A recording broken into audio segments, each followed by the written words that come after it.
Tonight, Navy SEAL and author Carl Higbie talks about his book, Enemies, Foreign and Domestic, and what the obsession with political correctness and egalitarianism will mean for our ability to defend our country. I mean, if you had flat feet, you couldn't get in. Now they've relaxed not necessarily the physical standard, but the criteria in order to make the cut.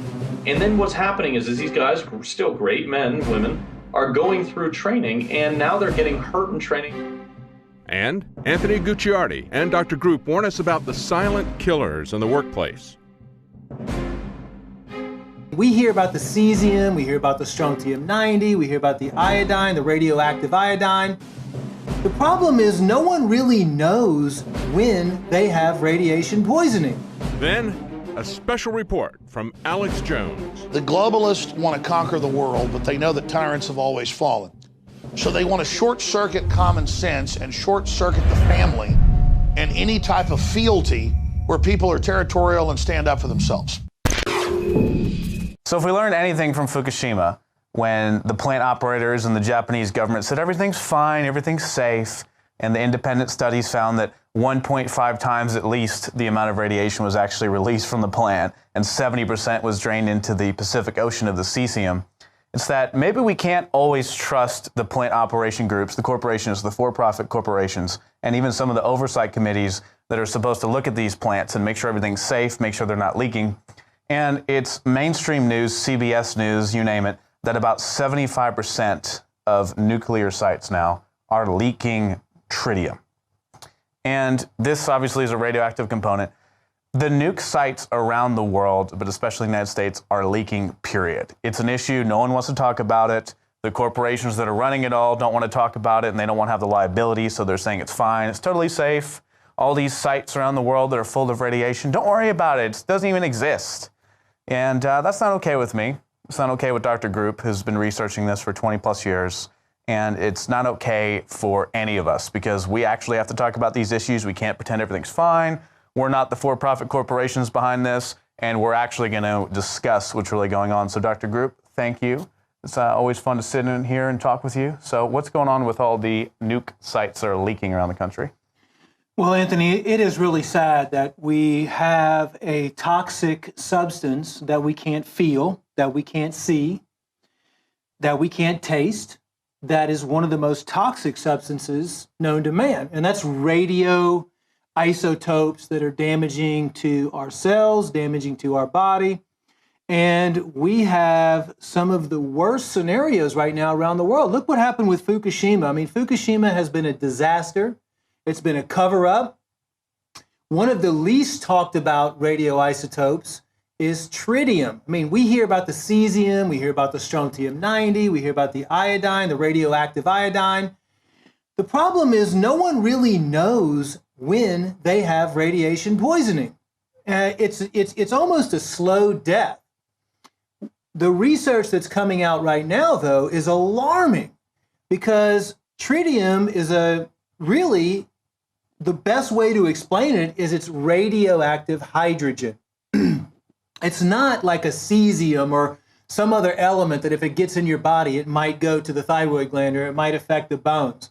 The scary thing about tritium is it is legal for these nuclear power plants to produce and release tritium into the air.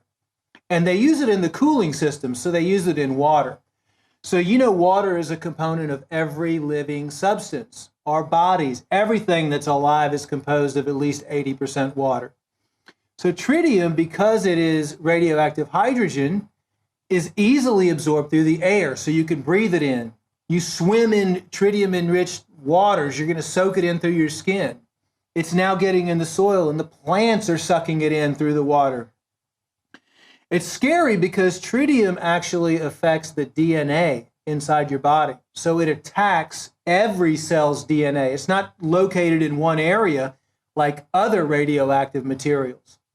So it's something that I wanted to bring the attention to everybody out there, because if you live in a 200-mile radius, let's say, of some sort of a nuclear reactor or nuclear power generating facility, most likely you're being exposed to radioactive materials.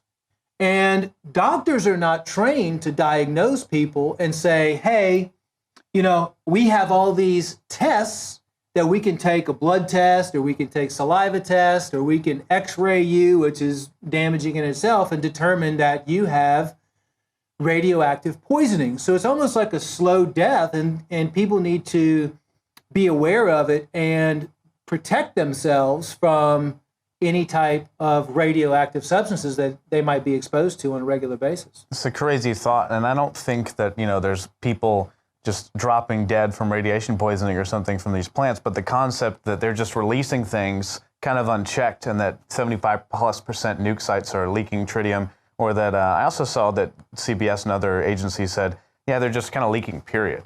And there's something being done to fix them, but at the same time, it's such an industry that is so specific that most people aren't even researching. They have no idea what's going on.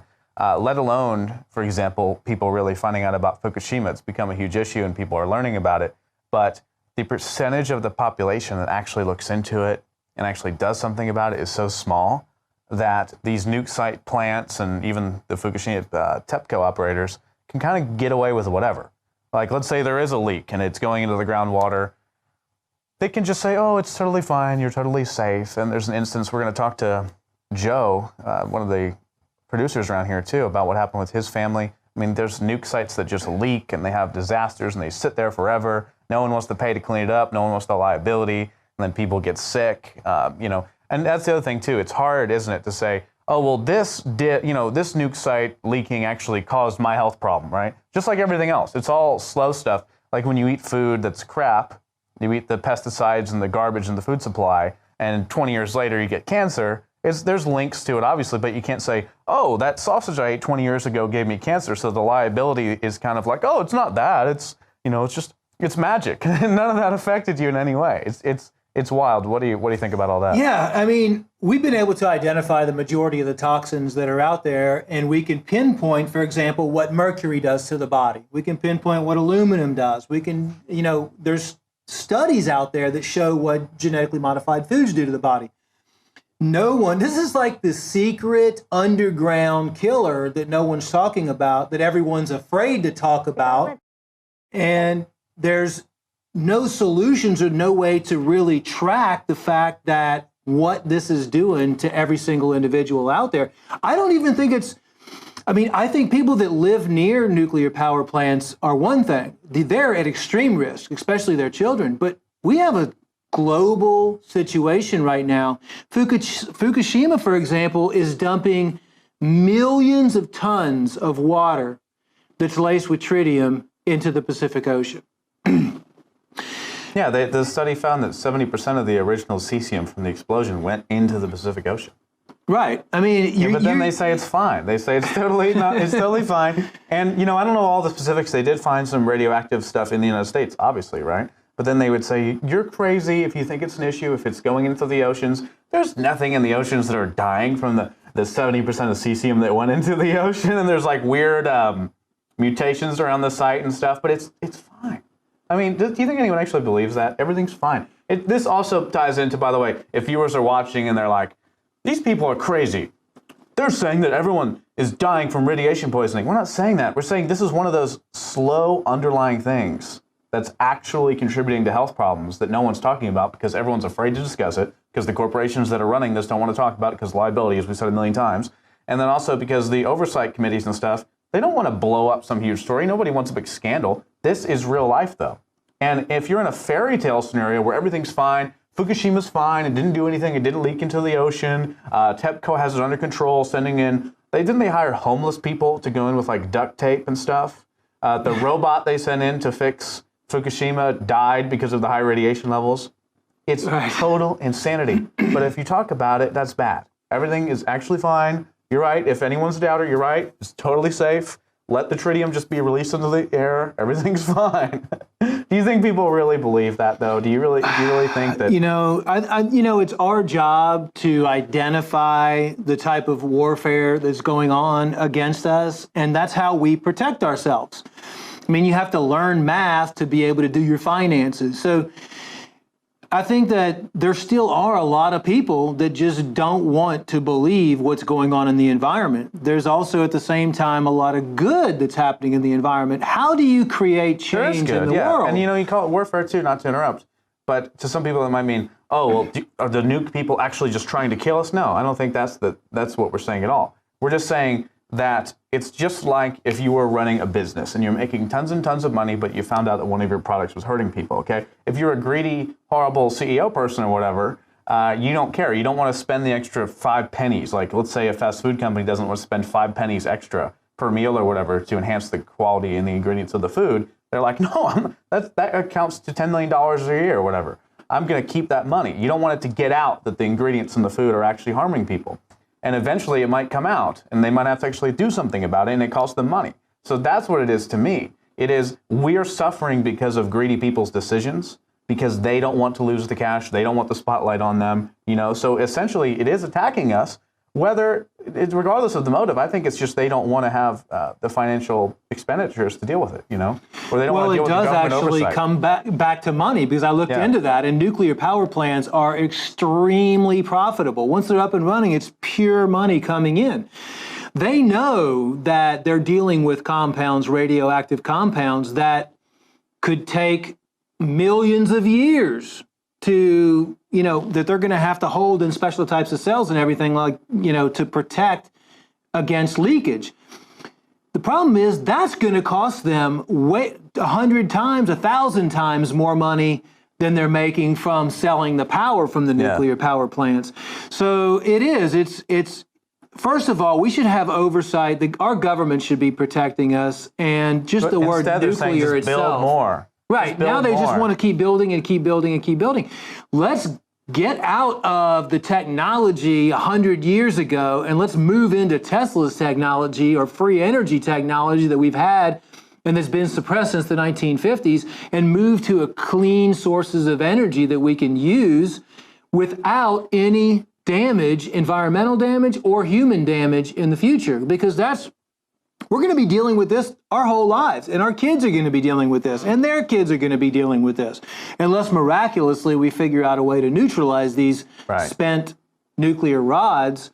It's going to be a concern for a long time. It's just one more of those things where you take something that we really don't even know the full implications of, the full impact of, like the way we manipulate so much stuff, and we just blast it out and just hope it'll be okay, and there's not much oversight. And what's funny is I would be for nuclear power if they had clean, sustainable systems. They weren't leaking everywhere. There wasn't Fukushima, Chernobyl incidents. All of that is just playing poker with a really, really bad hand, just hoping, well, if we can produce the energy and make money for now, it's worth it in the long run. When you could, I've read articles from professors saying it'll be 100,000-year nuclear nightmare from Fukushima. Just Fukushima. Yeah. You know how many plants are leaking and on the verge of real issues? It's just so absurd. So, well, thank you very much for that research, and it's always fun to be invited as a guest here on Nightly News to chat. Dr. Group, thank you so much. Thanks for having me on, Anthony. Appreciate it. Absolutely. All right, well, I'm Anthony Gucciardi. I'm always excited and happy to be invited as a guest host on the InfoWars Nightly News. Now we're going to take you to break. It has been nicknamed Chernobyl on the Hudson. Lying just 34 miles north of New York City's Central Park, the Indian Point Energy Center has been leaking the radioactive material known as tritium into the groundwater. On February 6, 2016, New York Governor Andrew Cuomo finally alerted the public as to the potential catastrophe. Better late than never? In 1973, the plant was shut down after engineers discovered buckling in the steel liner of the concrete dome in which the nuclear reactor is housed.